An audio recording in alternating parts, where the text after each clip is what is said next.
বছর পর। কিরে, আজ তো তোদের রেজাল্ট বেরোলো, কত পেলি? প্রশ্ন কতটা কঠিন এসছে জানো? একবারও শুনতে চেয়েছো যে প্রশ্ন কতটা কঠিন এসছে?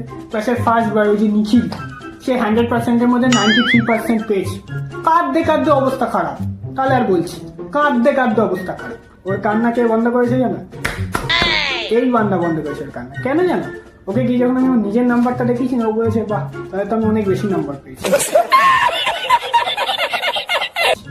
এ বন্ধ করেছে এই বান্দা। ক্রেডিটটা তো আমার পাওয়া উচিত।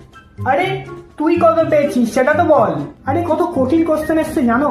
পৃথিবীর ইতিহাসে এরকম কঠিন কোশ্চেন আসেনি। ওই যে প্রিয়া, আমাদের ক্লাসের ফার্স্ট গার্ল, ও কত পেয়েছে জানো? ও এমন নাম্বার পেয়েছে কাউকে বলছেই না যে ও কত পেয়েছে। আমাকে বললো, আমি জিজ্ঞেস করলাম যে তুই কত পেয়েছিস, বলছে তোর থেকে অনেক বেশি পেয়েছি। কিন্তু কত পেয়েছিস সেটাই বললো না। তুই কত পেয়েছিস বলবি তো সেটা। আমি আমি পেয়েছি তোমার 80%। शाबाश बेटा, बहुत बढ़िया। বাহ, 80%, মানে 80% কম 100% এর থেকে।